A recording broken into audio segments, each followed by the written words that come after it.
1979, one of the, or let's say the icon of the off-road cars came into the market. And the funny thing with that car is it was created and planned because the head of the Iran needs cars for his military who could drive off-road as well. We're talking about the G-Class. Now, 40 years after that launch, Mercedes completely built a brand new one. And this is the car we're driving today.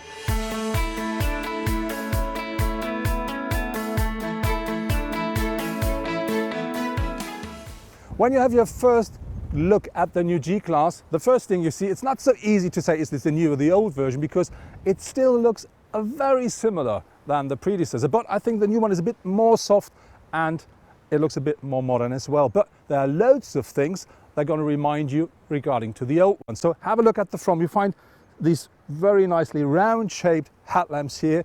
We do have these on the top mounted indicators, and we do have an on the top mounted bonnet as well. So that really looks a lot like the old one. Very important regarding to the size of the car. When you look from the front, something really has changed. One of the big changes, the car now is 64 millimeters wider than its predecessor. Regarding to the weight, very important, the bonnet as well as the wings, as well as the doors, are now made out of alloy. And that saves about 170 kilograms. And still, the car is now about 55% more stiff than the predecessor. But now let's have a closer look at the sight. The first thing that you're going to see here is the shape of the car is in principle exactly the same, but very important, it's 53 mil longer. But when you look here, you find, as with the front, loads of things that remind you to the old G-Class. First thing is we have this very steep front window here, and what I really like with the car, we have these old-fashioned door handles with the knob, and we have, of course, these very old-fashioned door hinges.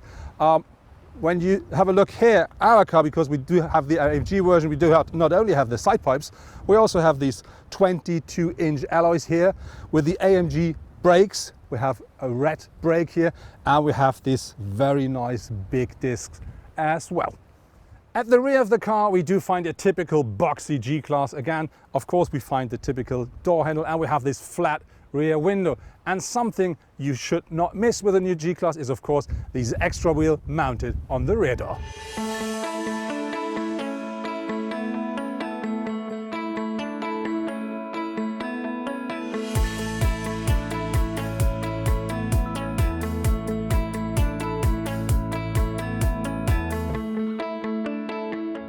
One of the biggest advantages of the new G-Class compared to the predecessor is, aside of course, the space, the steering of the car, because that's completely different. The old one was like driving an old lorry, but this one here really feels like driving a standard vehicle on a standard road.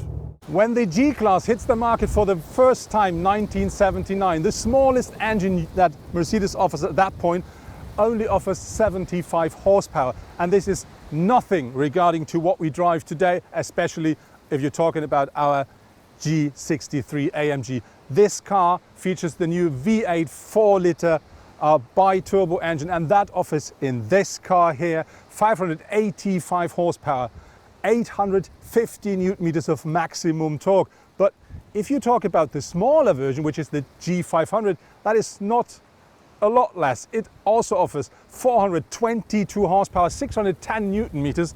I think that's more than enough.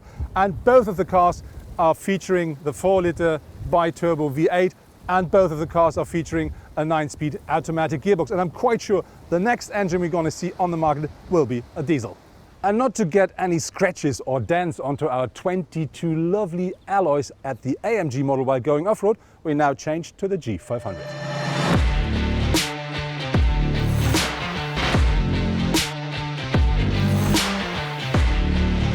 So now we're taking our G500 off-road. Goes up that hill like a goat. So now we go downhill, and I mean downhill. From here I can't see anything at all, I only see landscape, but there is the monitor, and that one works with a camera at the front of the car, so I can really see my path.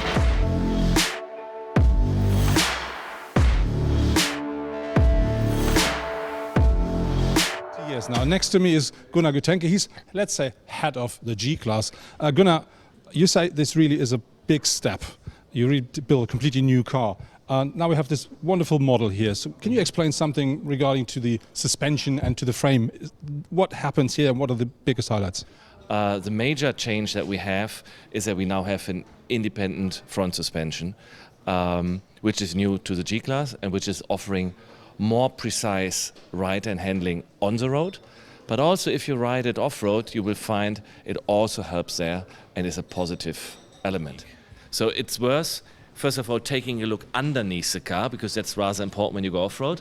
And if you look underneath the car, you see basically you can take a large shoebox and put it underneath. There's no single part sticking out, and that would be endangered that a potential rock would hit it. And you will also see that the knuckles of the independent front suspension are mounted directly to the frame at the highest possible position, leading up here to a very high position as well. So the domes really stick out of the frame. And here we have invested, so to say, in a special bar that is overall adding to torsional stiffness, which we have increased compared to the previous model by 55%. With this model, you show two different types of a car, which is the G500, the dirty one, and you have the AMG version as well. What makes the difference between the two of them? Well, there are several differences. If we start from the front, we do have adaptive damping. On the right-hand side, you see there's this additional oil reservoir on the damper. That is for every G63 a series component, and for G500 we have regular dampers or optional similar adaptive damping, which is a great feature when you ride both on as well as off-road. Improvement that we have is our new direct steering. Okay. Every G-Class owner knows about today's performance, and everybody who will drive this car right at the first corner will see there's a huge improvement in terms of steering, precision, and feedback from the steering. When we then move further, of course, you will find the three differentials. They're all 100% lockable, like in the past, but with a different technology where we have taken care that we have even more robust solutions. There's a 9-gear transmission.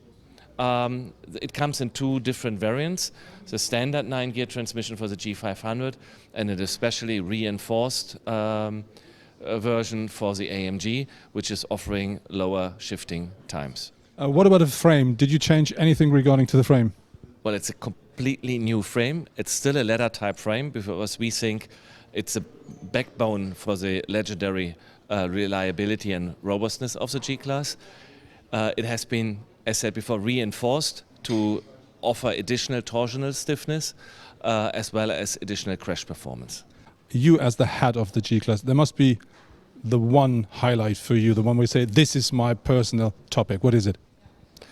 Well, to me it is that we have managed to have a vehicle that's on the one hand side even better in off-road as we used to be with the known G-Class. And with the same setup, after being in an off-road track here, you drive onto the road, and there we have really reinvented on-road driving for the G-Class. And to have this broad spectrum in one car, that to me, even though it's compiled of many items to achieve it, but that's for me the one big achievement of this development. So let's climb into the G-Class. There are two things inside of this car that really makes the difference. This is the first. That really sounds like closing the door of a Mercedes. A bit old-fashioned, but completely solid. And the other thing is something that really surprised me, let's say it that way, because when you start driving the car, it locks the doors automatically. And that is really special. Check it out. And now you know that.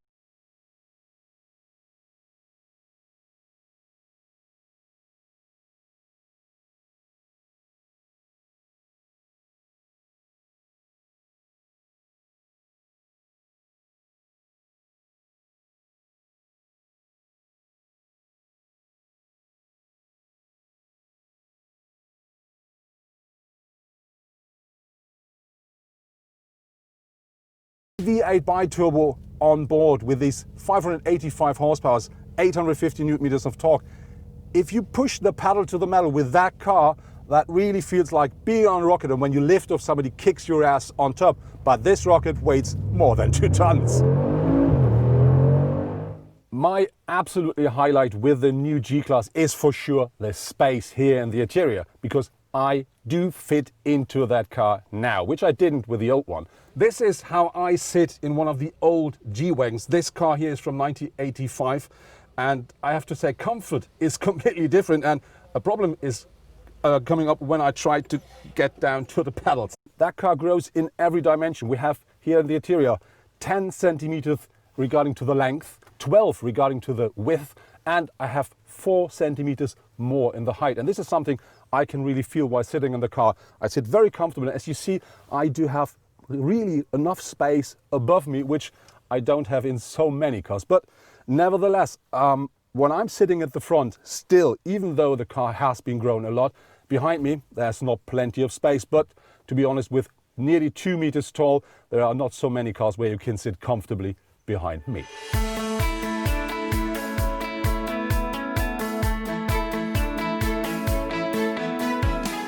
Having a closer look into the interior design of the new G-Class, I really have to say that car is completely new. But on the other hand, you find some things here and there which really reminds you to the old one. For instance, we have this typical handle here for the passenger seat. We do have this upright display here at the front, which really reminds you to the old car. But on the other hand, that car really is completely new and modern. You have, as standard with a standard G-Class, a cockpit with round tubes. But I think everybody will order this new widescreen panel here, which features 2 12.3-inch displays, which you already know from, let's say, the E-Class or other cars. And you find a lot of typical Mercedes stuff in here, like the cup holder in here, or the completely jog dial here, or for instance the seat control, which is in the door panel, as you know from all the other cars. So I think overall that's really a very nice mixture out of a bit of heritage, but loads of modern stuff, and I think together that's the new G-Class.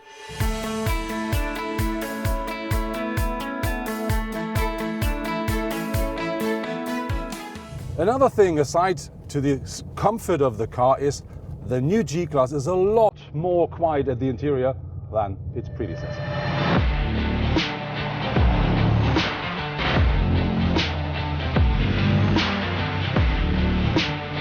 So now we're going on gravel grounds with a G63 to see how much fun you're going to have with that car on that surface.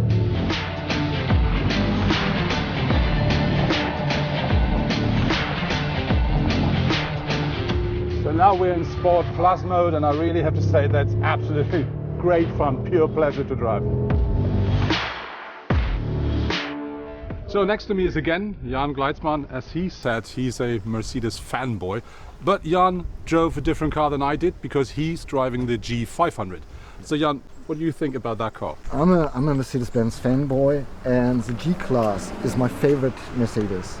So the G-Wagon itself is just perfect, and I was very scared when they announced the new generation. I was thinking, oh well, another SUV, you know, oh please. But I'm so pleased what they did with the car. Just everything, the whole package is just perfect, and I'm very happy. That car starts at a bit more than 107,000 euros in Germany. Do you think it's worth the money? Well, my heart is bleeding because I would love to take the car just away home. But this car, right, like I drove it, 150,000 euros. It's just not affordable for a little YouTuber guy like me. But you have to consider that it's very stable in its price. If you look for used cars, they're still very, very pricey or expensive, however you want to put it. And so it's sort of an invest if you buy one, I guess. Okay. How about the drive? What is your favorite regarding to the drive of the car? Well, I'm very, very pleased what they did with the suspension, the new suspension. To be honest, I loved the old G-Wagons as well, generation for generation, and the last one was already pretty good. But now with the new suspension setup, and especially with the adaptive suspension setup, it's so much easier to drive on the streets, and you can enjoy it much more. With the different driving programs, like when you drive in sport, you can even, you know, corner on curvy mountain roads without, you know, losing your heart. It's really amazing what they did with the suspension. I'm very pleased. And do you think, is this still a real G-Class? Oh, of course it is.